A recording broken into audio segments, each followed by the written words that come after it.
Salut, c'est Steve le marketeur et le chargé de projet.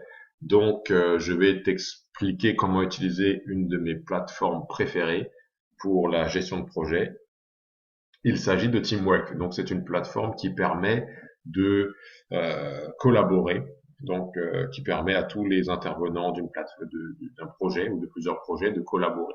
Donc, je vais t'expliquer rapidement comment l'utiliser. Ou plutôt, sans rentrer dans les détails, je vais donner une vue globale de tout ce que la plateforme peut faire. Donc, numéro un, alors il y a une navigation ici, hein, c'est la navigation que j'appellerais de premier niveau. Alors cette navigation te permet d'avoir des informations haut niveau. Alors on va commencer par le premier onglet. Là on est dans le dashboard.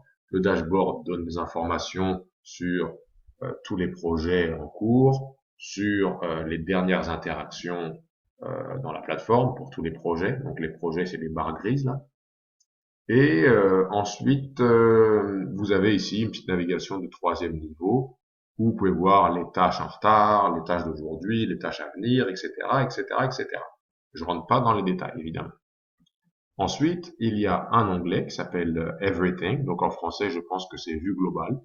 Et là, vous avez, dans un niveau secondaire de navigation, vous avez plusieurs choses que vous pouvez voir. Donc toutes les tâches actives, il y a toujours un filtre, voilà. Vous pouvez voir toutes les tâches complétées. Donc là, mon ordi est un petit peu lent. Je sais pas ce qui se passe. Voilà. Donc voilà, toutes les tâches actives. Alors on peut filtrer par jour, date, qui est assigné, etc. Voilà. Donc là, par exemple, je pourrais venir ici pour voir toutes les tâches d'une ressource ou de deux ressources. On a toutes les tâches complétées. Pareil, ça c'est dans l'ensemble de la plateforme. On peut, grâce à ce filtre, choisir qui on veut voir et est-ce qu'on veut avoir une vue par projet ou une vue par ressource, etc. Tous les jalons, donc tous les milestones, ça ce sont tous les jalons, donc toutes les dates majeures des lancements, des choses comme ça. Donc, il y a un code couleur à travers la plateforme. Orange, ce sont les milestones à venir. Rouge, les milestones en retard. Vert, milestones complétés. Et il y a un calendrier avec tous les milestones. Et ce calendrier est génial parce qu'on peut drag and drop des dates. Donc ça, c'est génial. Bon, je vais le remettre ici, ça. Voilà. Et les milestones cochés en vert, ce sont des milestones qui ont été réglés, qui ont été faits. Et voilà, donc c'est un calendrier génial. Ce serait génial pour ton équipe. Au lieu de dire, oh mais ça, quand est-ce que ça lance? Quand est-ce qu'on fait ceci? Quand est-ce qu'on fait cela? Eh ben non, tu lui donnes accès à cette plateforme et à cet onglet. Et donc tu lui envoies le lien. Et voilà, il saura tout. Et si il manque d'informations, il peut cliquer à l'intérieur pour arriver dans le jalon, dans le projet. Je vais te montrer ça rapidement. Donc voilà, tu peux lui envoyer cette information. Et, eh ben lui, il va voir les détails de ce milestone, donc pour quel projet, qu'est-ce qui s'est passé, quels ont été les commentaires, etc., etc.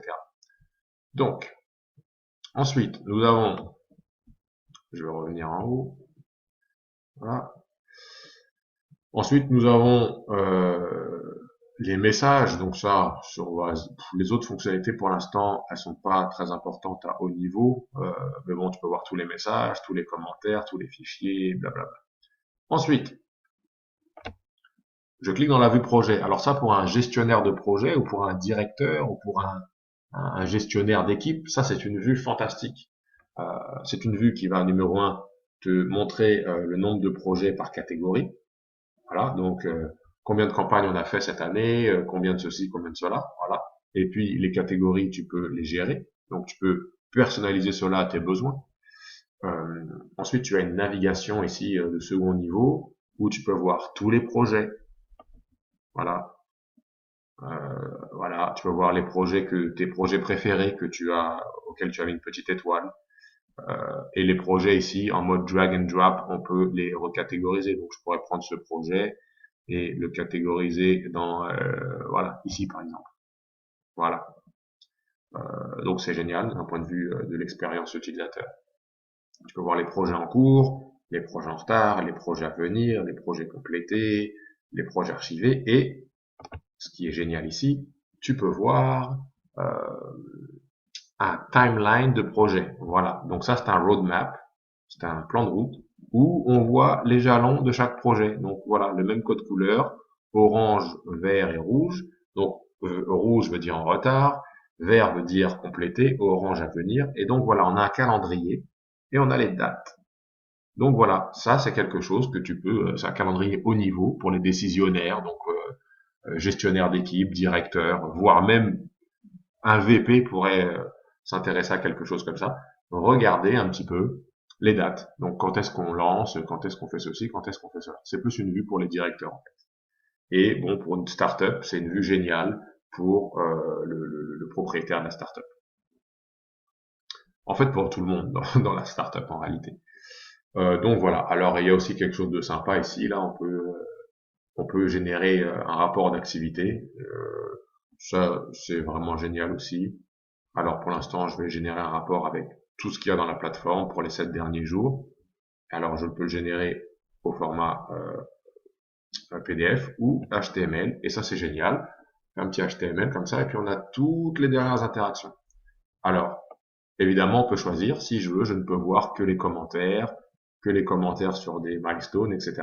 Donc moi je l'utilise pour faire un rapport à mes supérieurs avec les commentaires sur chaque jalon. Mais bon, là, on rentre un petit peu dans le niveau granulaire. Si tu as des questions, n'hésite pas à me les poser. Donc voilà, on va continuer notre petit tour de la plateforme. Il y a un calendrier qui est un petit peu plus granulaire que le calendrier que je vous ai montré tout à l'heure. Ce calendrier-là, il prend en compte les jalons et les tâches, donc c'est un peu plus encombré. Et ensuite, voilà, statut, ça ne sert à rien. Et people, bah, ça, c'est les gens qui sont sur la plateforme. Voilà, on va aller plus vite. Donc maintenant, partons en mode projet. Je vais ouvrir un de mes projets. Clac, clac. Voilà. Donc je suis dans un de mes projets. Et maintenant, bon, voilà, dans la vue projet, il y a, alors, lorsque vous arrivez dans le projet, par définition, vous arrivez dans une date, vous arrivez sur le dashboard, donc sur le tableau de bord du projet. Et là, vous voyez les gens à gauche, l'information au niveau sur le projet. Vous avez ici une navigation avec les principaux onglets du projet. Donc, Overview, c'est un peu la même chose, toujours. Hein. On a les dernières interactions par ordre chronologique. Ensuite, nous avons les tâches en retard, blablabla. Ensuite, ici, nous avons les tâches qui sont divisées par liste de tâches et tâches. Donc ça, c'est génial. Ensuite, nous avons des jalons. Et là, les jalons sont, eux, synchronisés avec les listes de tâches. Donc, tu peux mettre des dates pour tes jalons et ensuite y synchroniser des listes de tâches. Ça, c'est génial. Alors, pareil, je t'inviterai ça, c'est vraiment génial pour l'organisation. Parce que, bon, là, j'en ai pas. J'en ai peut-être un dans les complétés. Mais tu vois, ici, il y a une barre de complétion, okay, du jalon. Et en fait, cette barre est liée au nombre de tâches qu'il y a dans la tâche de liste trouver des prestataires. Donc, tu vois, il y a des tâches que j'ai pas finies. Voilà. Voilà pourquoi tu vois cette barre ici. Alors, c'est génial. Donc, je rentre pas évidemment dans les détails. Les messages, donc tu vois tous les messages qui peuvent remplacer les emails. Il faut savoir que lorsque tu crées un message, il faut savoir que lorsque tu crées un message, le message peut notifier directement une personne par email qui peut y répondre par email et le message va revenir au bon endroit. Voilà. Ensuite, bon, il y a l'onglet de temps. On peut voir les temps passés sur chaque projet par tout le monde, etc., etc. Donc, et puis bon, il y a quelque chose de génial que je veux te montrer. Hein. C'est le Gantt chart. Donc, le Gantt chart, c'est ce dont je te parlais plus tôt. C'est le calendrier du projet. Et donc là, tu vas voir, voilà, tu vas voir un calendrier comme ça d'activités. Tu vas voir qui doit faire quoi, quand à peu près. Et ça, c'est génial. Ok. Ça permet ça permet de synchroniser tous les membres de l'équipe. Donc, l'idée de cette plateforme, là, je la passe vraiment euh, d'un point de vue haut niveau. Hein, je rentre pas dans tous les détails et comment la faire fonctionner. Mais l'idée de cette plateforme, c'est numéro un, avoir tous les intervenants au même endroit. Voilà. Synchroniser et centraliser l'information. C'est le premier élément. Numéro 2, c'est une plateforme qui est dans le nuage. Donc c'est une plateforme SaaS. Donc n'importe qui peut être facilement ajouté, supprimé. Pas besoin de demander au département IT d'ajouter quelqu'un, d'admin, etc. Rajouter des éléments. Donc c'est la deuxième chose. Numéro 3, cette plateforme est en constante amélioration. Donc il y a toujours de nouvelles extensions, de nouvelles fonctionnalités qui sont ajoutées. Donc c'est une bonne chose. Numéro 3, la plateforme ne coûte pas très cher. Donc c'est génial. Alors, qu'est-ce que ça fait en réalité? Ça permet, la collaboration. 2, ça permet aux intervenants haut niveau d'avoir des informations. Ça permet aux intervenants niveau gestionnaire d'avoir de l'information. Ça permet aussi au niveau granulaire, donc au niveau des produits, de la production, d'avoir un calendrier, d'avoir une liste de tâches. Ça permet de faire du suivi très simplement, et ça permet surtout de gagner énormément de temps justement de suivi, parce que il n'y a pas besoin d'avoir quelqu'un qui court après chaque intervenant pour avoir de l'info. Il n'y a pas besoin de faire 5 ou 6 Gantt charts, voilà, Microsoft Project version 1, version 2, version 8, version 9, etc.